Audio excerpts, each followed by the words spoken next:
Sorry, we're 1 minute late. We had some technical difficulties, so we had to close the tab and do all that thing. But We're welcome, here. welcome to Friday, everybody. Hope you had a good week. Hope you're gonna Yeah. have a good weekend. Hope you got things planned out, some fun things. Is it going to be windy this weekend? Not as much. No, not as much. It's been the windiest April in 50 years in Oklahoma, which has been good for my garden because it's kept me off the water from fishing. So I spent more time on my garden this month. So check out what we've been doing. Look at some pictures. So this is what our garden looks like right now. Carrie just took these pictures. This is one half of the garden. It's going really well. We've got a lot of potatoes going out there. Here's a close up on some of our potatoes that we've got the potatoes going. are just really taking off. Yeah, we're trying to keep up with adding compost in to the top. We're almost done having to add compost, and now they're just going to run. So we've got all these flowers planted around them. That's been fun, going through and planting all these flowers everywhere. Show them what you've been working on. This has been my task is making soil mix for all of these new raised beds that we're building. We're trying to get a better mix of different raised bed types that we grow with, so that whenever we make videos and we do stuff for y'all, we can have just different examples of different things that y'all can grow in, aside from just the smart bots we usually talk about. So Mary and Junior and Dale, all of them have been working really hard on getting all the soil mix going. And it's been a lot of work. My back is killing me. we put a video out this week with the kids too. The kids were involved, and it was all about the soil mix and how we go about making it and all that. So if you haven't seen that, make sure you check that out. It's kind of a fun video too, with the kids going and getting compost. And you've had a lot of really good videos. Tell them about the other videos you've had this week. Oh yeah. So we've been doing a lot of tomato videos just because it is that time. At least here in Oklahoma, it is tomato time. And so we did a video for our top 5 favorite companion plants for tomatoes, because we've been planting a lot of tomatoes, and of course companion planting is our favorite thing to do. So we did that, and then we also did a top 3 tips for growing tomatoes too. Yep. One more picture I'm going to show. I didn't show this one. This is our beautiful arch area. Yes. Looking really good. We've got a lot of flowers hanging from there. So we've been doing these live chats for the past month now. It's been a lot of fun. We, kind of think about it as our meeting with y'all every week, our meeting with our users. So see how your garden is growing. Yeah. So we're going to be answering gardening questions. We've got Andrew running the chat, and he's telling us to get to work here. So we're going to jump in.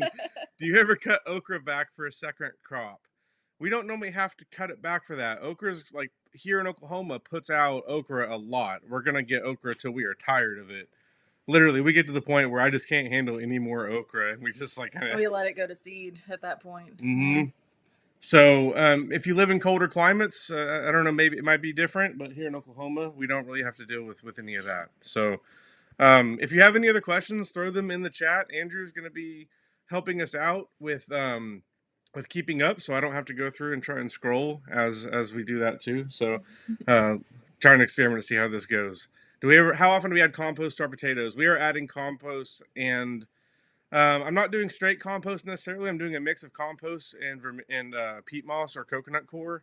And I'm doing that every day or two now. It's growing so fast. It took us a little bit to get started doing that, because we waited until the greens really started going, and then we started with the. And now I'm just trying to keep up. We have so many potatoes planted that just trying to keep up with keeping compost added to everything has been a lot of work. So. But you just want to keep up with the growth, and you want to keep it to where you've got like 3 or 4 inches at least above the top of the soil is generally how I do it. You'll probably find different methods on the internet, from different people, but that's usually how we like to handle our potatoes. Okay, stunted corn after a heat wave. What I would do is, if you're not sure, just give them a bunch of nitrogen fish fertilizer and see if they respond. If they don't respond, then go with another batch. If you have the space, go ahead and start another batch now. Just to, because I would just start another batch now and then you have the those to fall back on too if that works out. So I would just give them some sort of like nitrogen fish fertilizer or liquid fertilizer, and then see how they respond to that.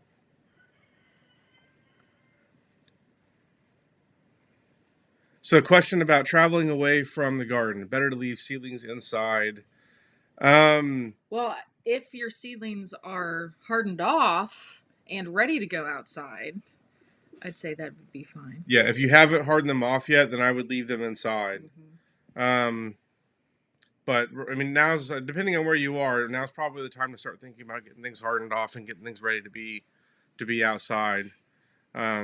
But definitely go through the process of hardening off, especially if it's like tomatoes or peppers, things like that. You might be able to get away with it with something like broccoli. If it's if it's 50 degrees outside and you're planting broccoli outside, it's probably going to be fine. But tomatoes and peppers are just finicky on both the heat and the cold side. So on those, we definitely harden those off. Yeah, so I would wait. Oh. He's changing questions. Yes, Carrie and I were talking about this today, this week actually, about expanding the information in the app for companions. I'm gonna make that sound go away. Sorry, one moment.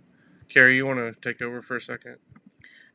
Yeah, so we were talking about making it so whenever you go to the friends, the friends and the enemies and all that, it would include, little rationales about why and why it would be a really good companion plant and things like that. So yeah, that was actually yesterday we were talking about doing that. Yeah, and when we first thought of it, we were like, well, that's going to be a big project. But we figured out a way that I think we can add that in pretty easily into the app. So I haven't told the developers yet. If they're watching the live stream, they might be like, what are you talking about, Dale? But don't worry, guys. I got an idea on how we can do this. So that's definitely a great idea and something that we want to add in. Yeah. And in the meantime, I'll be making videos about it too. So I'll be making a lot more different companion videos and things like that as we go about planting our garden out. We have not done a lot of pressure canning, but we're going to be doing more of that. Traditionally, we've done preservation through either drying herbs or things like that, or if it's peppers, we will freeze those. And tomatoes, we've usually just made like jars of salsa or tomato sauce or things like that from I think it. jam is really the only thing that I've pressure canned before because we had a whole bunch of strawberries. But yeah, hopefully this year we have that problem too and we can do more pressure canning. And we're planting way more tomatoes this year too. So I think we're definitely going to be doing a lot more canning stuff. So join along as we learn about canning with y'all. Yeah, I'll be making videos all about it because I'm gonna be needing all that too. Yep. Tasty dry pole bean. Kentucky Wonder is a classic that pretty much works well across the board. My favorite is Orient Wonder. It's a yard long bean, so they're literally a yard long. They're really good. Cool. The kids love them too. Kentucky Wonder produces a lot. Those are two of the go-tos, but I'm sure people in the chat will have a lot of other suggestions. Pole beans are, there's a lot of different varieties out there that are really good.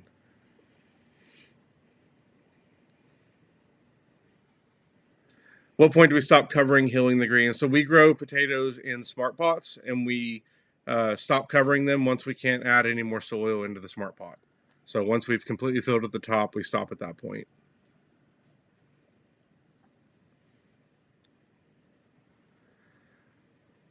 So the way that we did with this was we built our app. This is why we made our app. When we first started out, we had a lot of different books that we carried around, and we had a lot of different places on the internet or YouTube channels that we watched, and trying to keep track of all that information was a lot. So that's why we created our app, to have a place where you can log plants in your garden. You can see reminder dates for when it should transplant, or when things will be available for harvest. I actually just looked the other day because we had some radishes popping up, and I was like, oh, is it really close to time to harvest then? And I had to look up, and in the app it told me I have 1 more week left and then I'm ready. Yeah, so definitely if you're not doing that already, check out our app for that. And then we're adding a lot more Garden features. Plus section. Yeah, we're going to be adding a lot of features related to like watering reminders, fertilizing reminders, all sorts of stuff like that. So We have a lot of really exciting stuff coming on the Garden Plus section. So if you don't have our app already, you can check it out. You can search for From Seed to Spoon. You can also get it in the App Store. Seedtospoon.net. So yeah, but you probably came in here through the app through a notification potentially. So we're gonna stop talking about where to get it and let's go back to your questions. Cinnamon basil, yes. Cinnamon basil is my favorite. I'm excited for you because it tastes so amazing. 90% of the basil in our garden is cinnamon basil now. Yes, She's and I'm really happy it. about that. What are your best tips for using it in the kitchen?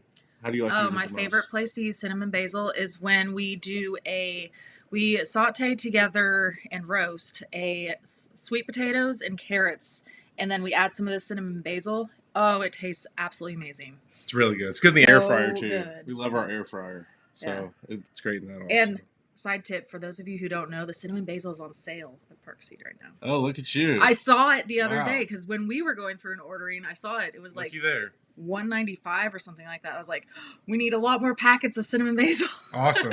Maybe someone is it? Do you have to do a coupon code or anything, or it's just no? It's just straight up on sale. There you go. So if you use our app and you go to basil and you go to the types tab, all of the Park Seed varieties are in there, and you can buy through there. You can also save 15% with Spoon 15. Yeah. Look at Andrew. He's doing good on this chat. Good job, this Andrew. is nice not having to do the chat and talk. It's a lot easier. Good job, Andrew. Okay, so a plant is nearly hardened off, gets pulled indoors for a few days, and then have to start over. No, you're fine.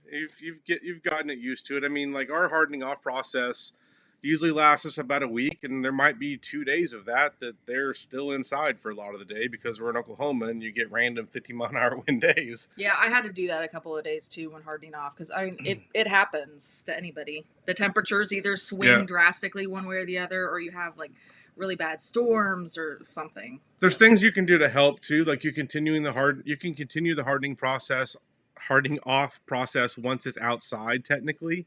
Like if you do things like cover it with, like we have these 5-gallon container, or not 5-gallon, these big, the big water jugs you get for the water dispensers. You can cut the bottoms off of those, put them over the plant. It's got an opening for air to get out so it doesn't get too hot, and it's a great like protection for the first few days. So you can do that with milk jugs. You can do it with 2-liter bottles. There's a lot of different things you can do it with. But there's a lot of different options for continuing to help them out once they get out there. Having them in places where they're not going to get too much wind or, too much whatever. So fertilizer recommendations. We recommend the Spoma fertilizers. They are all organic, and they have ones tailored towards different plants. So there's a general purpose one that should work for pretty much everything. But for there's one for tomatoes.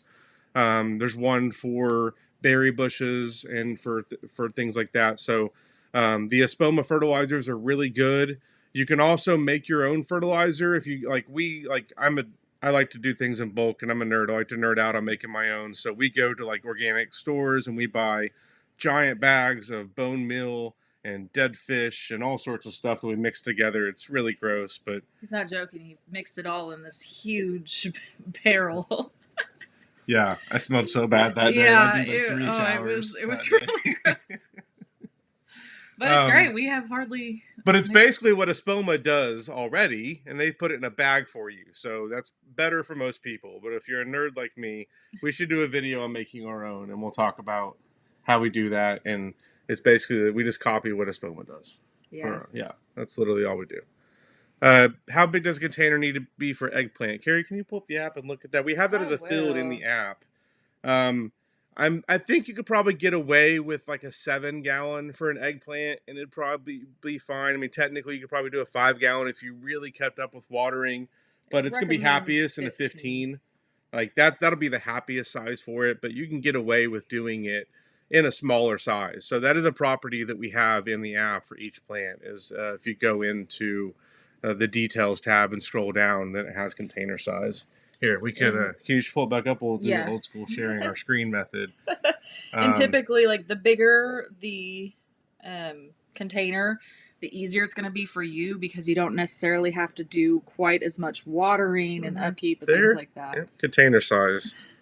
Y'all know how much time I spent trying to figure out what color everything should be here. In container size, I didn't know. I just went with something that looked good with it. But I spent so many days of my life trying to figure out those colors. What's our next? Celery is very hard to grow. It's pretty much impossible to grow where we live. It requires a lot of time if temperatures are like 80 degrees. So if you're somewhere where you get that, then you can grow it, but it's very difficult. We've never grown it successfully. It's just one of those things I just buy at the store because it's like a giant pack of celery is like $2. So it's just not one of the things we've really spent a lot of time trying to learn how to grow because of how hard it is to grow where we live. Adding more flowers for pollinating. Yes, we definitely will be adding more flowers into the app because that's definitely something that people always ask for. And we have made it easier to do it for me. So now I just need to go in there and do it. There's a lot of flowers that are edible too. We've got a lot of those in the app already, things like Yeah. marigolds, but we're going to be adding more. Nasturtiums, sunflowers. We have things like that in there. But yeah, we'll Yep. definitely be And adding continue more. to send us the flowers you want us to add. If you can do that from within the app, you can email us. So we track all of those, and you're going to be seeing a flood of new plants coming. So our email is info@seedtospoon.net if you don't know. So broccoli growing, but you're worried it's going to get too hot. Let that thing grow until it starts to go to flower. As soon as it starts to go to flower, you can just harvest from there, and the entire broccoli plant is edible, like the leaves, the stem, all of it. So even the flowers. So if you have one that maybe you got a late start on, you're not sure if it's going to put much broccoli out, just let it go until it starts to flower. You can eat the flowers too. Mm-hmm. They're very tasty. Start harvesting and just keep harvesting until it dies. That's what we do with our broccoli, because a lot of times it's hard for us to get a big broccoli harvest in the spring. Now in the fall we get a ton of broccoli, but in the spring we're relying on a lot of broccolinis and a lot of the sprouting broccoli, so we don't have to get the big heads off of our broccoli plants. Yeah.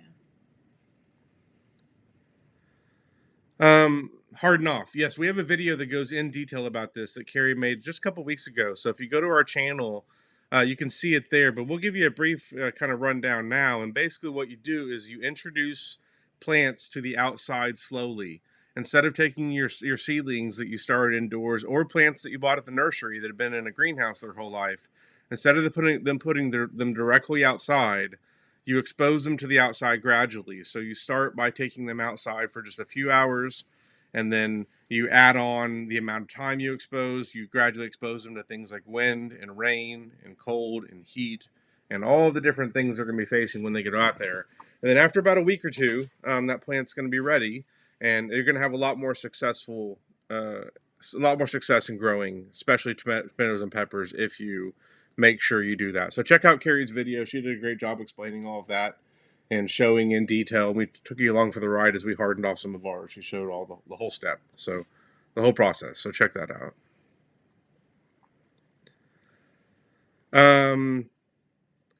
Best tips for transplanting strawberries. Well, I mean, make sure you have really good soil. We've always had really good success with strawberries, but we're always meticulous about our soil. Again, we had a video this week about how we make our soil mix, and it all relies on having really good compost. So make sure you have a soil mix that has really good compost. Make sure it's really well aerated and it's light and fluffy and fun to play with. And the strawberries will love to play with it also. Hold on, Andrew. Hold on. I gotta go back to strawberries. Hold on. I got some other stuff to say. They also do not like the heat, so make sure you mulch them really well. So that's kind of like why they're called strawberries. They like straw, right? They like to be mulched. So make sure you do that. We also give them the Espoma fertilizer too. So make sure you do that with strawberries, and then also make sure you plant a variety of strawberries, because what could have happened was maybe you planted them in April. It was their first year. They're a June bearing variety. They weren't old enough to make any in June, so you didn't get any. And now it's going to be next June before you get any. Whereas if you plant June bearing and ever bearing strawberries, then now you're going to get a mix of strawberries producing throughout the year. So those are our tips on strawberries. That strawberries video talks about all this, but it's way cuter because our 5-year-old planted all of it while we're talking about it. So check that out. I guess it is windy. Our door just like flew open from the wind. Is it too open to find starter potatoes? Depending on where you are, you can still go with potatoes. I mean, like, you're going to be fine starting now. I mean, they grew them on Mars in that one movie, right? So it works out. So the thing about potatoes, though, make sure they're going to get some afternoon shade. if you're starting them now, especially if you're somewhere. I mean, it depends on where you are, but where I am in Oklahoma, like it's borderline too late, and you got to make sure they have shade in the afternoon. But we've done it successfully, starting them late in the year. We just didn't get as big of tomatoes. We make sure we kept them in the shade in the afternoon, gave them plenty of water. If you can't find them at a nursery, then you can buy organic potatoes at a grocery store. We like to go to like our local organic grocery stores and then find different types of potatoes, like different purple ones or whatever. You can also buy them on through our app. If you go into potatoes in our app, then you can buy potatoes, and they are still shipping from Park Seed. So Yeah, that's where we got all of ours this yeah, season. all of our potatoes this season came from there. They are just flourishing right now. I'm so excited. I especially recommend the Austrian Crescent. It was the fastest growing variety we've seen so far. It was about a week ahead of all the others. The Purple Vikings are the coolest as far as like being like they're my favorite to grow, but the Austrian Crescents are really fast. So go with those. Like it's more of like a fingerling potato. Mm-hmm. How do you prevent greens from bolting? So a couple of tips here. It's all related to temperature. I mean, I'm sure you know that, but the thing is, the temperature sensor, the temperature sensor for the plants is in like the stem of the plants where the roots are. So one way you can hack this is to water them a little extra once it starts getting hot and to keep that temperature down. So what we did was we would set up our greens on a bed that had PVC irrigation tubing that we had on a timer. So it would every couple hours it would run for like 15 minutes and just cool the temperature of those greens down. Now you don't want to do this in a bed where you have tomatoes in the same bed because now that's going to cause problems for the tomatoes. But if you have a bed of just greens, that's a way that you can kind of hack it. Also, you can give them shade in the afternoon. That'll help them out a lot. Those are the two things that we do most to try and keep them from bolting, aside from mulching.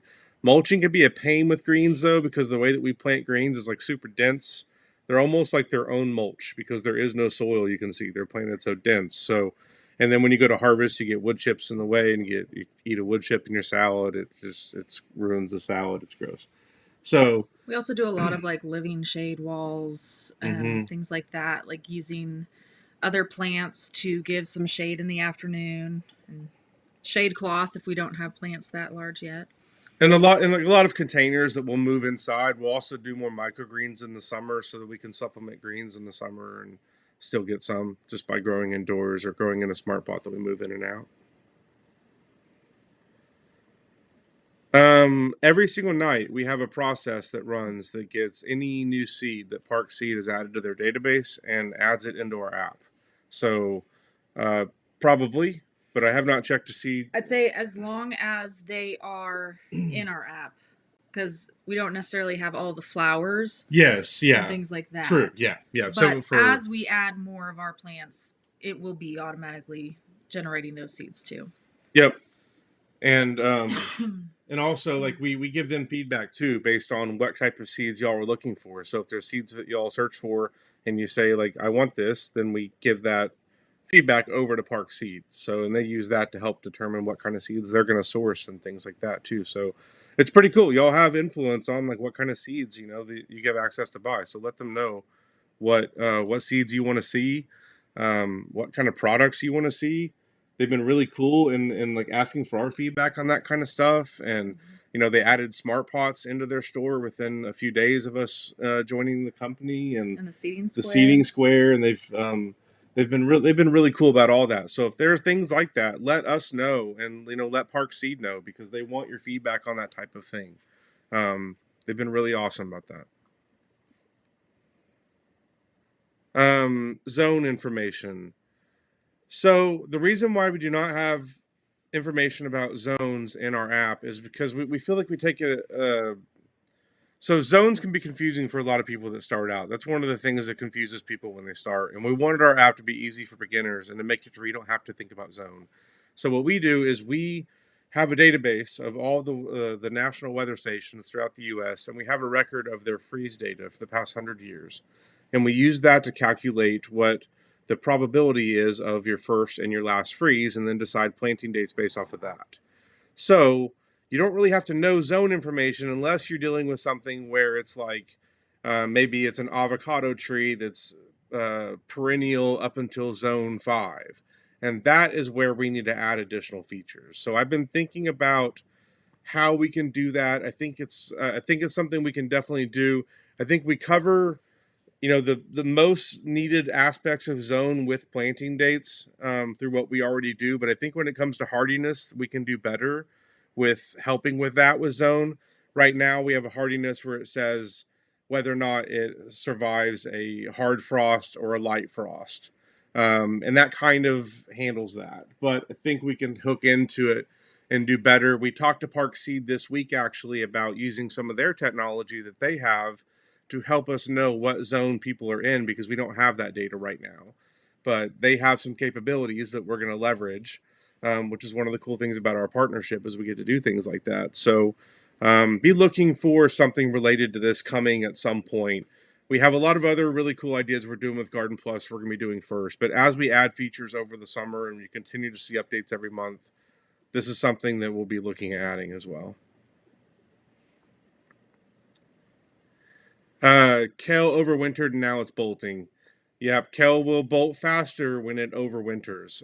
The way that we do kale is we will plant one round in the fall that will survive the winter and will produce earlier in the spring, but then it will bolt sooner. So we make sure that we also plant kale in like January and February here as well, so that it lasts longer and it'll survive the summer. It's not doesn't taste great in the summer. It doesn't only like we're not harvesting in the summer, but then in the fall it'll produce again, go through that winter, and then die back earlier. So yeah, that's the strategy that you've got to follow for kale. That's what we do for spinach as well.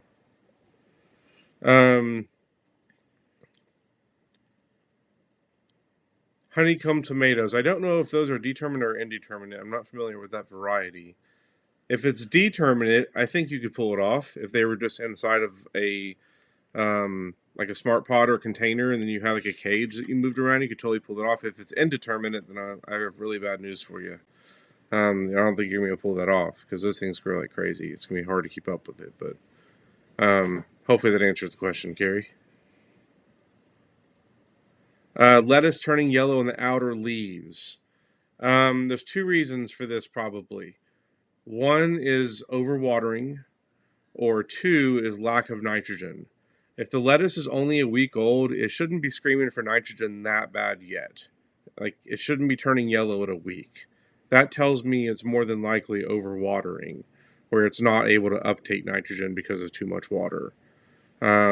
It's one of those two things. If it's definitely not overwatering, if you're like, nope, that's definitely not what I'm doing, then what I would do is add some fish fertilizer to them. And then that should help with the nitrogen issue. And you can get it at any, you can get it through our app. You can get it through any store local to you. It comes in a bottle. It's just liquefied dead fish. It's really gross, but it works for plants. And you just mix it with water and like a little watering can, and then water your plants with it. And then lettuce especially responds really well to that, and it'll green up nicely if it's a nitrogen issue. Germination. Okay, so lettuce shouldn't have been difficult. The other two can be difficult. So for lettuce, it's tough to know on that one. Typically, lettuce germinates within 3 to 5 days pretty easily, and it's like not something people have a lot of issues with. Um, so it could have been bad seed or something like that on lettuce. Maybe it's across the board bad seed. That can sometimes happen. Carrots are very finicky and difficult to germinate. They require sometimes 3 weeks of staying moist, and that can be hard if you have like hot days. And so what we do with carrots is we'll cover them with burlap after we plant them. We have a video about this that went out probably about a month or two ago now. Yeah, I made a video about the carrots because carrots are notoriously something that people struggle with germinating. But yeah, we just put burlap right over top of it. You can water right through the burlap. Sometimes we put like hardware remesh on top of that too, because it helps to keep like cats out, birds out, things like that. And if you have really a lot of wind, it keeps the burlap down too. But just make sure to lift that burlap up whenever they do start to sprout. Yeah. And then bell peppers are a separate thing. So bell peppers could be because they wanted more heat. Bell pepper seeds like to be, they like the temperature to be a little hotter whenever they are sprouting. So if it was in a garage and maybe you're in an area of the country where it still gets cold at night, that could have been an issue. So we have heating mats that we use when we sprout our tomatoes and peppers. And you can find links to those in our app as well. So that's something I would check out for bell peppers. So um, And I will say too, for the bell peppers, we sprouted all of ours in the Park Seed Biodome, and it worked amazing. I love that biodome. All of our seeds sprouted fantastically in those. yeah. So I highly recommend having something like that where you are watering from the bottom and you have some sort of cover on them while you're germinating to keep it really moist. I would be very careful with chicken poop that has not been composted because you can get into issues with salmonella and E. coli and all that kind of stuff. So I would be very careful making compost tea from chicken poop that is not aged.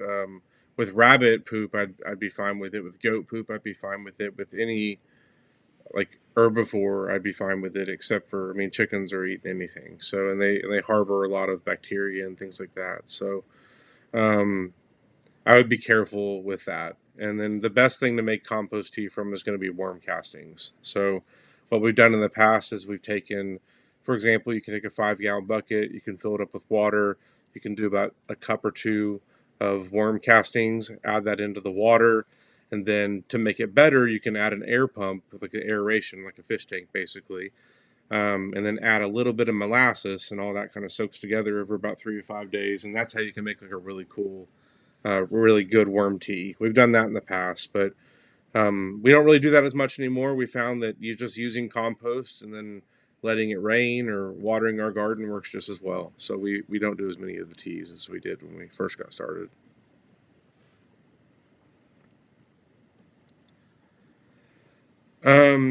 The point of the containers is multiple fold. This is definitely one of them. Is if you have a lot of underground pests, then the containers help out a lot.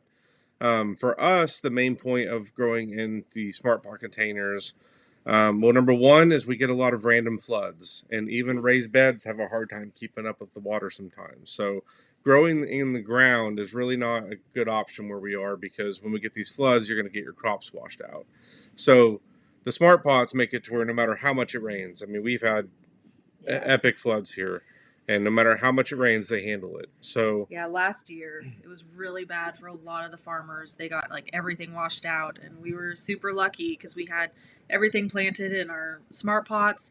And like, I'm not kidding, like they were sitting in like this much of water, and it just they did really well. they're also portable. So for our tomatoes and peppers in the spring, I mean, it's still not out of the question that next week there's a night that's in the 30s because that happens here in Oklahoma where we'll get that. So if that happens, we can take our tomatoes and peppers, move them into our garage area. That'll be a lot of work. I hope that doesn't happen. My back is not going to be happy, but it's possible. Um, And yes, it will definitely help with some critters too, like the moles. Yeah, absolutely. yeah, Because we had mouse and rat issues at our last house. If we planted in the ground in places, they would dig up from the the ground. vole. Yeah, Yeah, the vole. Ugh. yeah, Yeah. those things. Yeah. Shallow well. Okay. I don't know. I don't know. I I I would assume so. I don't know enough about shallow wells. Yeah. I'm sorry, Kieran. Herb seeds. Herbs. So depending on the herb, if it's like rosemary or oregano or probably most any other herb except for basil and parsley, they're difficult to germinate. So like, just be clear, like rosemary, sage, oregano, like those are difficult to germinate. So what we do on those is we either buy a transplant or we take a cutting of one that we already have, and then it's pretty easy to propagate that and make a new plant. So you just take the cutting of your rosemary, you strip the leaves off the bottom, and you put some that in the soil. It helps if you add some rooting hormone. It's a couple dollars on Amazon. It's really cheap. It's easy to find, and it helps out with helping the plants establish their roots and to start rooting. So um, that's what I would do with herbs. If it's cilantro or parsley or basil, then the eggshell carton should work fine. But otherwise, I would do what I suggested on the. Yeah, and if you are wanting to try to germinate some of those harder ones, I would highly recommend doing it in something like a biodome too, just so you have a covering or, Hmm. something like that you're keeping it like the perfect environment because those seeds can be difficult to germinate. Yeah, we'll do a video on that really soon. Yeah. We're still trying to plant all of our tomatoes and peppers, which is like a full-time job. But as soon as we're done, we'll need something to plant, and it'll be rosemary. We do not prune suckers off determinate tomatoes. If you pruned, you'll still produce. You just won't get as many. But we don't prune our determinants. Honestly, I don't even really prune our indeterminates very well. We just have really large trellises. We just have like a cattle panel, and I'll just let the tomato have the whole cattle panel. Just make an arrangement. It's like, tomato, you can have the whole thing. If I don't have to prune, you just give me a lot of tomatoes, and you can have the whole thing. And that's what we do. Because I'm a lazy gardener and I don't like pruning. Brussels sprouts. Um, so in the app, it probably says 7 to 10 gallon. What I would recommend on a Brussels sprout, though, is growing it in more of like a large bed. So like the round raised beds, the smart pot ones that are like the 4 foot, like the big circle. They're like 100 gallons, and put it in that because Brussels sprouts are going to get tall and kind of heavy. And if they're in a taller smart pot that's kind of by itself, then that can just create some gravity issues where it's going to be easily knocked over. So I just when I start planting things like that, I try and think about planting them more in either a round raised bed where it's not as high up off the ground, or if it's in a collection of a bunch of other smart pots that are all around it. But I just don't like having those kind of by themselves like that because they tend to get knocked over easily by the wind and everything. So It does say 10 gallon. so I think, are we frozen up? Uh-oh. I see a new question. Andrew, can you tell me in our chat, our private chat, if we're because it looks to me like we're frozen and I've got a silly look on my face. Okay, it says we're good here. That's good. We'll just look at your silly looking face there. I'm used to it. Do you have a specific app for identifying plants? We typically use Plant Snap and it works pretty well, but sometimes it'll be like your plant is one of these 15 plants, and then it's like, well, and then each all time right. I do it, I get something different. But sometimes it works really great. Yeah, it's hard. This is why we haven't built this type of feature into the app yet, because there's millions of plants out there, and it's very difficult to do that with unless you have humans manipulating or going through the data and doing that. But yeah. Cucamelons. They're in the app under cucumbers right now. Like if you go to types, I think the varieties are under there. We have not grown them, but we should. Um, I have a lot of experience with cucumbers and a lot of experience with melons. I imagine that. I mean, those are in the same family. It's probably pretty similar. And what I'll say on that is to make sure that um, cucumber beetles are going to be the biggest issue. So keep an eye on cucumber beetles and make sure you give them enough water because they need a lot of water. So what I'm doing with those is I'm giving them a heavy dose of water every 2 or 3 days, typically during their until they start to produce melons, and then you back off on the watering. That's the key thing on producing sweet melons is once they start to get closer. All this is in the app, like the specific details about when and all that, because I can never remember. I got to put it in the app. I can remember the exact details on it, but once they get close to the end, you back off on the watering, and that helps them be sweeter because if you water them too much at the end, you can flush out the sugar basically and the sweetness from it. So those are the biggest keys on growing things like that. Cucumbers aren't as big of a deal. Like you're gonna get a ton of cucumbers. Like we always get way more cucumbers than we can even handle. A lot of them go to the pigs and chickens and stuff like that. So well, it's a natural dewormer for them. Yeah. It works good. Mm-hmm. Broccoli has been a huge meal for bugs. Mm-hmm. I am betting that those bugs are little green caterpillars, and if they are, you can find them on the underside of the leaves, and they're hard to find because they look a lot like the leaves. Yeah, same color. If you find those, then you can buy this stuff called BTK Caterpillar Killer, and it's completely organic. You can spray it on the leaves, and then when the caterpillars eat it, they will die. And you can also use insect netting instead. But those are two different things you can do. You can find information about both of these things in the app. If you go to the pest section, cabbage worms are on there, and all of this is in there for cabbage worms as well.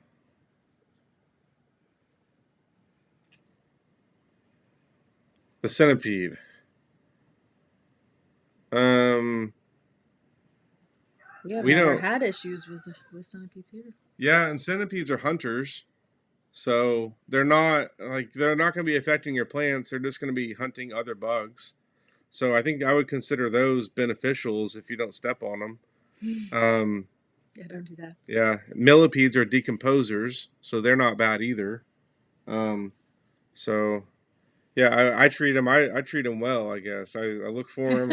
I like to play with the bugs. Like Not the centipedes. No, I mean I can with a stick. We can play with them, not in a nice way. Wow. Yeah, well, you know what I mean. mean. Like it's not. Wow. Me and the 6-year-old like to go. She's 6 now, right? Like yes. We have so many kids, it's hard to keep track of. She's almost 7. I thought so. Yeah. Okay, she's like 6.9. Yeah. Yeah. That's what she likes to say. Mm-hmm. We like to go look at bugs together, and we make videos, and we'll be like just record a praying mantis for an hour, just out there hanging out with it. How long should you wait after transplanting before fertilizing? I'd wait about a week, probably. What I like to do is I wait until I see new growth after I've transplanted. Is usually when I fertilize. Unless I transplanted something that looked like it needed some help. And then I'll just give it some fish fertilizer, like a gentle nitrogen fertilizer. Fluffy compost. Well, fluffy soil, like the mix of all of it, is what I was like the compost, vermiculite, and peat moss all mixed together. I used to buy worm castings and use those a lot. If I had worms and still did that, I would use them. They're amazing. I should use them more. Because we're on a farm, we're kind of spoiled with having a lot of different animal poop and stuff. So like we don't have to do the extra work with worms, but I kind of miss it, and I wish I did. So I think we're going to do it again. If you have them, use them for sure. It's the best thing you can use because it has not only nutrients for plants, but it also has growth hormones for plants. Worms actually secrete growth hormones for plants, so it's just the perfect thing to use, especially for new seedlings. So we're doing our worm farm this weekend. Can we do that? Can we get our worm farm going this weekend? Yeah. Thanks. Mary will really like that too. She will. That'll be fun. We'll do that. To play with worms. Okay, we get the date night. Dragon fruit cactus plant. The kids will love that. We got to do that one. I don't think we can grow it here. I have no idea. Okay. I have to research it. Time for you to put it into the app. No, that's what we're watching tonight. We got our whole date night planned.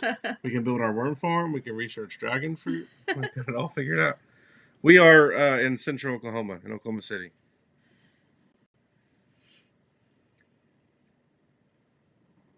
Bolting is whenever a plant, typically like a lettuce or a spinach or something like that, is when you're hearing about bolting. But what it means is instead of that lettuce plant producing lettuce leaves that you eat, it stops doing that. The leaves get small and it produces one center stalk that goes up easily a foot or two and then produces a lot of seeds at the very almost top. Like flowering. Mm-hmm. It'll start flowering. Yeah. It looks very pretty. And those flowers are edible. It attracts a lot of beneficials to the garden too. Bolting ain't all bad because the flowers are edible, and sometimes the seed pods are edible because like radish will bolt and go to seed, and then the seed pods on radish are edible. So cilantro is the same way. But that's what it means is basically that plant is saying I'm done now, and it's basically dying, and then it's putting out seeds, and those seeds will drop, and then a new plant will be born from those seeds. It's a circle of life, you know. We sing it, we do it. I'm not going to sing. I'm not singing the Lion King here. You're the good singer. I can't sing. We do not typically top our peppers on purpose. Sometimes we have peppers where it accidentally happens. It happened this year. Yeah. So we're experimenting, I guess.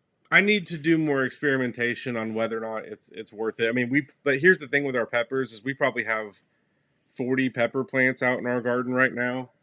So it's just chaos trying to get everything planted. And I've never needed to top them. Like we get way more peppers than we can handle I'm every year, excited no for matter. that I mean, problem so again. it's just I've never thought like, oh, I need to get more peppers. It's normally like, when are we going to be done freezing peppers? Because it's like a whole day of us just freezing peppers nonstop. It really is. It's a Yeah. good problem to have. It But is. I on that love that day, I ate problem. peppers.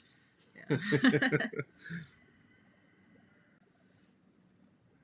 Another question about lettuce turning yellow. So again, on this one, it's going to be either.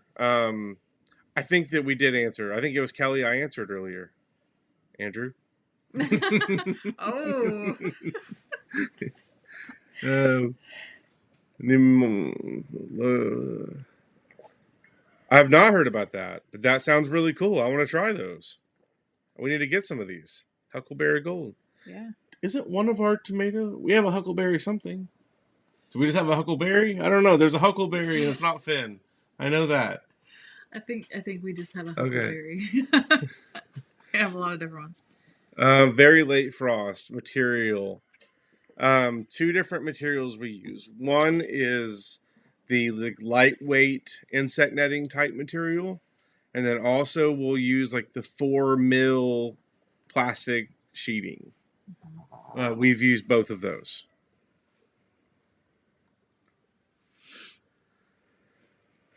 Um, so the way that I think about this, Derek, is if you use like a chemical fertilizer, you've got to feed your vegetables, right? You've got to be the one doing it every so often. If you garden organically and you build your soil up, you don't have to feed them as often. So this really depends. But for us, like, we're trying to build the soil up, and I'm the what we're doing with new plantings is we're adding fertilizer when we plant. We're doing an organic fertilizer, and that's going to be like a mix of blood meal and bone meal and fish, like dead fish that's been grounded. There's all sorts of stuff like that. The spoma fertilizer, basically, that'll be what we use at planting, and then I'll also do some fish fertilizer after it's put on some new growth after transplant, or after it's like 3 weeks old, or if it's a sprout. And then I'll keep up with fish fertilizer. Generally, depending on how the plant's looking, a lot of it is going off of how the plant's looking to me, how green it's looking, how much growth it's putting on, what bed it's in, what the condition of the soil is in that bed. So it's there's a lot of variables involved, but really, like, I'm looking at like every 2 weeks or so, I'm probably putting fish fertilizer on most of the garden during the peak of the growing season. And then some plants have different requirements. For tomatoes, for example, if you give them too much fish fertilizer, then they're not going to make any tomatoes. They're just going to make a bunch of leaves. So you got to be careful of too much nitrogen on tomatoes. So all this information is in the app right now, and all this information will be coming in the form of reminders very soon. We're working on those type of features for Garden Plus, and that'll be what we're building into Garden Plus, so that you don't have to keep track of all this and try to remember all the stuff I just said. The app will just tell you, hey, you need to fertilize this, and then here's the fertilizer for it. So that's what we're working on building. But hopefully that answers your questions. There's a lot of variables involved there. You should buy that tree for sure. And we're always going to say buy the tree. When in doubt, buy. Right? Yeah. But if I was at Lowe's and saw a 7 foot avocado tree for $100, I would buy it for sure. Because that's a pretty good sized tree. Just have somewhere to put it in the winter, because you're gonna have to keep it somewhere in the winter. So that'll be. Assuming. Oh, maybe not. Yeah, if you're Yeah. in Florida, yeah, or California or something. Yeah, I'm not sure where she is, but Yeah. if you're anywhere around us, you would definitely need to have room in a garage or something like that to bring it in. I would wait until 50s to plant squash transplants. Also, squash is one of those things where, um, you can transplant it, but oftentimes it does better if you just start it directly from seed outside, and it sprouts really fast and it grows really fast, and it seems to like it better if it just lives where it sprouted. Sometimes they can go through transplant shock and things like that. So, what I would do is, once your nights are in the 50s, plant your transplants and also do some seeds in the ground and see how they grow side by side, and also give yourself some backups in case the transplants don't go well. Another thing to note on that is you could just put that seed like a foot away from the other one, and then see how they do for a month or two. And then once they start to interfere with each other, cut one back. That's what I do sometimes also. Is I'll do experiments right next to each other, and it's let the best plant win, and one of them doesn't survive. But That's how you learn. Um, Plant stands large enough to use with the larger smart pots. Um, well, I mean, our way of doing things, if if I were to build a plant stand, it'd be cinder blocks and pallets to hold it up off the ground. That's how we do things on the farm. But I'm not the person to ask about nice plant stands. I don't know. What do Yeah. you? I mean, we always just put all of our smart pots together too. Mm-hmm. And if we keep it plenty watered, it doesn't get knocked over. I know we've had issues before if we get like really tall sunflowers that they will. One thing we have done that might be relevant is we've put smart pots inside of other containers. So, Mhm. like inside of our house, we use smart pots, but we put them inside of other containers, Like nice decorative pots ones. and yeah. Yeah. Yes. Absolutely, yeah. Peppers and tomatoes will love it in 60-degree weather. You're good to go. Party time. How often should be watering? So this is a little bit depends. When you first plant, you need to keep up with watering like every day until the roots get established. This will be like first, first 4 or 5 days at least. Then you start to back off, and now once it's established, now it's going to depend. Basically, what you do is you water until it's very, very wet. Like wet, everything is like we flood it. Basically, is what we do, and then we don't water again until it is dry, about like 3 inches down, and then we flood it again. And that's basically our process for watering. Mhm. That depends on different parts of the garden, like different types of beds. It's different everywhere, but just in general, that's the way that we approach watering. Um, so hopefully that helps. What should you mix with your bulk mushroom compost to fill a raised bed? We have a video that went out this week where Carrie and our kids made some soil mix. And what we use is we mix compost together with vermiculite and with peat moss. You can substitute coconut coir for peat moss. I think we used coconut coir and then we ran out and then we used peat moss. So, like, It's whichever one all we have on supply, hand. yeah, what we can get. And then vermiculite is getting real hard to find right now. We're starting to struggle, and it's also jumped up in price quite a bit. So we're starting to back down a little bit on how much of that we use. But in a perfect world, it would be perfect ratio of all three of those. Perlite is a little easier to find, a little cheaper, but the supply issues are really starting to hit vermiculite. So that might be one of those things where we've got to start thinking about other types of fillers. What vermiculite does really well is it holds moisture in the soil and it also releases moisture in the soil. It helps regulate moisture basically. Um, so we just mix those together. Check out our video. We also have blog posts to talk all about that as well. Pine berries. We'll get it on our list. Actually, I think that is on our list because I remember that. Because I was like, ooh, pine berries, it sounds really fun. Is that the same thing as a pineapple strawberry? Is that different? Is Yeah. it the same Yeah. thing? Okay. I we see those pineapple I strawberries all the know. time. I That's want what them that so is. bad. Okay. I've never grown them. I want to so bad. Where can I grow?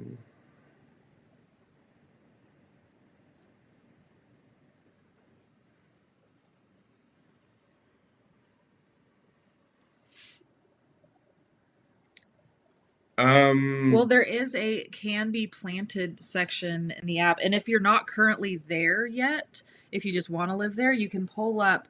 There's a section in the app where you can change your location by just dragging and going to that location. So you can go there, set the location, and then go to like the can be planted section, and yeah, it'll and give our you a app will show you list. everything that you can plant right now, no matter where you are in the country. Mm-hmm. You know, we have not grown pecan trees. We haven't had the space until now. Even now, we have too many trees. So, the best source to find information like this is going to be with your local county extension office.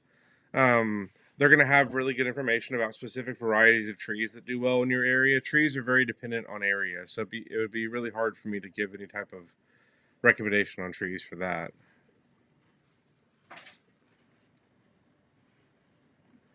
Um, so we fill all of our smart pots with soil mix.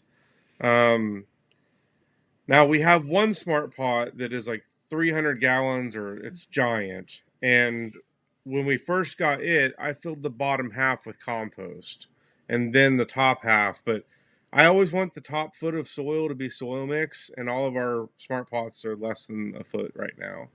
So if you do want to fill space in something, though, um, I would go with either like some sort of compost or a mix of maybe compost and mulch. What about sand or something like that?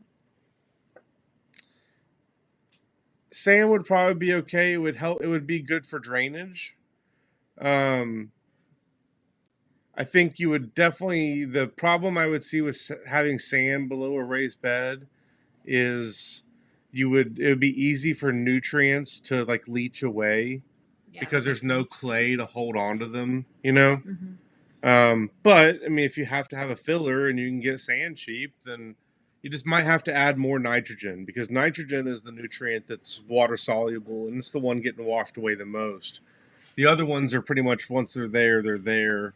But nitrogen will be the concern. But um, you can mix sand into the soil mix too. Like we've done that in the past, like as a vermiculite replacement too.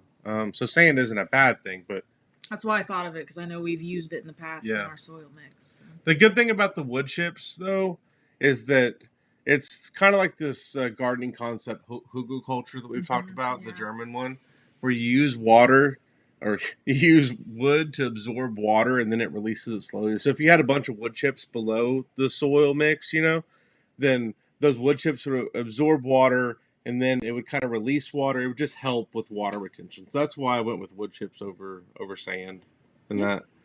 And then mixing the compost with the wood chips a little bit because wood chips need nitrogen in order to break down. So they're going to pull nitrogen potentially. So if you add compost and mix it with the wood chips, you're giving the wood chips the nitrogen they need, and then you're not having that issue as much. So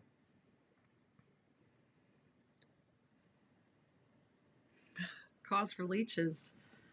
nature. I don't know. Nature made those. I don't Yeah, know I why don't they did know. it, but they did it. Mean. Andrew's just messing with me now. Good time to transplant seedlings after germination. Typically, the perfect time for us, we always try and time it to like 2 to 3 weeks. What always ends up happening is we're so excited to plant our tomatoes that we always start them a little too early, and then they get like a month to 5 weeks old. Now they're getting a little too big. I don't like to have to transplant them too many times. I don't like to have to fertilize them while they're under grow lights. I like to time it where they're ready for their first fertilizer. They're about perfectly ready to go out about 2 to 3 weeks. So one way that we kind of help with that is we'll do rounds of tomatoes typically. So we'll do like a round each week when that way because we never know when our last freeze is going to be here in Oklahoma. Sometimes it's early April, sometimes it's early May. We never know. It's chaos here. Brassicas turning yellow. Um, I would go with nitrogen deficiency. I would do fish fertilizer. Or overwatering, but probably going to be nitrogen deficiency on that. So do a fish fertilizer. I would not plant those in the same area because all of those, well, tomatoes and cucumbers I would have separate because both of those are going to get big and are going to want a vine and you're going to want a trellis. And you're not going to want them competing on the same trellis. So maybe like, we have cattle panels we arch over. We'll do a tomato on one side and cucumbers on the other. Okra is going to want a lot of sun and it's also going to get big and shade stuff out. So you don't want it to be by your tomatoes because you don't want to shade your tomatoes and you don't want it to be shaded by. So I would have a separate patch for okra.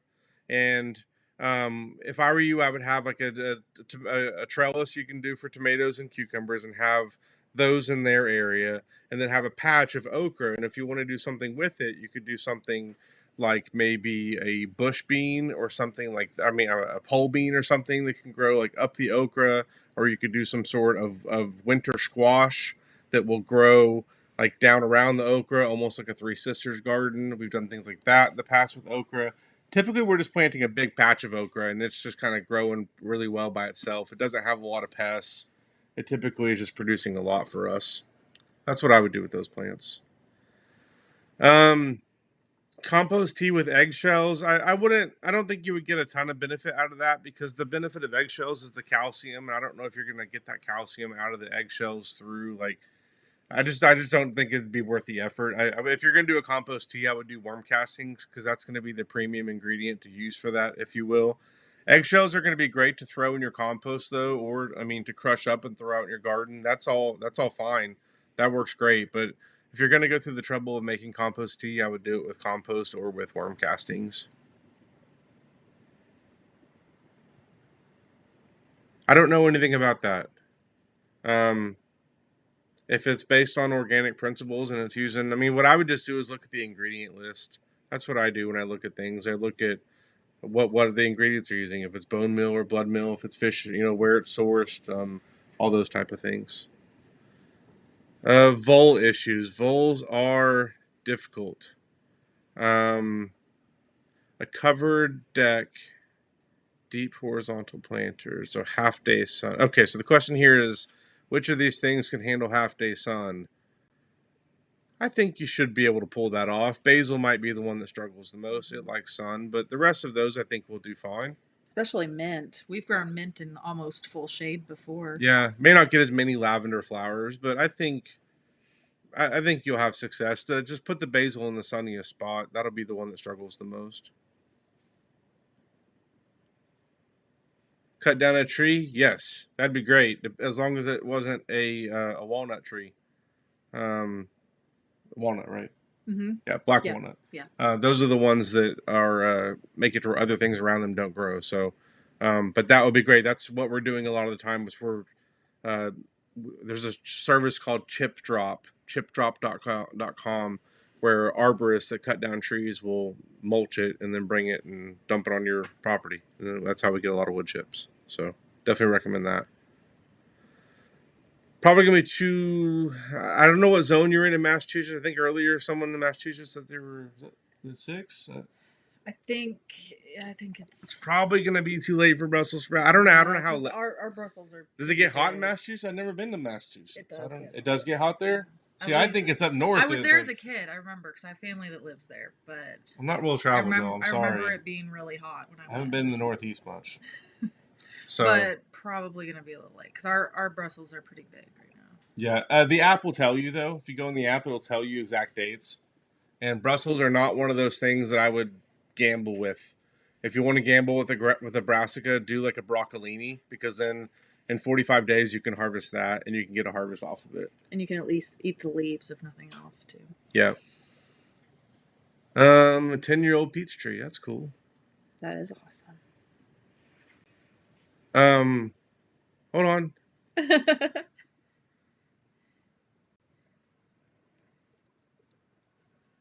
I don't know enough about peach trees and what their life is. I mean, I would fertilize every year.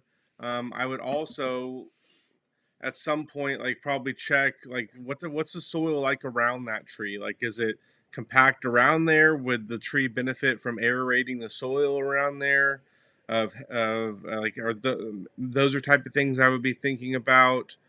Um, but I would think about some sort of nutrient deficiency or like again I don't know much about peach trees. Like we have our first peach tree is here, and it's pretty much impossible to grow peaches here in Oklahoma. So we haven't had any come off of it. We yet, always have but a late freeze and it's always killed Yeah. the flowers. But this year, I don't know. The person Fingers that crossed. does grow peaches in Oklahoma, I talked to him as a peach farmer, would rent helicopters on the nights of the freezes to come keep the warm air above the. So I'm not doing that. So I don't think I'm going to grow any peaches. But that's what the peach guy had to do. Yeah. Yeah. Sorry, that doesn't help you, but that's why I know about peaches. Get a helicopter. I think that's what we're saying. That'll probably help, right? That's what the Sounds that's like what the it peach will. guy did. Sounds like it. Okay. So I think we're getting close to our last questions here. If there's any We're other a little over an hour so already, this It is always our goes by fun. so This fast. is the fun. Yeah, I like this meeting. This is fun. We think of this as like our meeting with our users. It's our meeting with y'all every week. So, thank you for the questions, everyone. It's been really good. So our last question here: passion fruit. we're gonna end it on a dud because we have not grown passion fruit. We got to have a better question. Not a better question. A better question for us. It's a great question.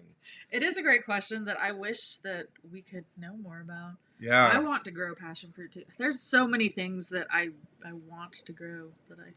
Pine fruit, passion. We got like a whole list Yes. of stuff. I know. We're going shopping after this. We are We going actually to the nursery. Yeah, we're going to the nursery. Yeah. Yep. Aw, that was nice. Well, thank you.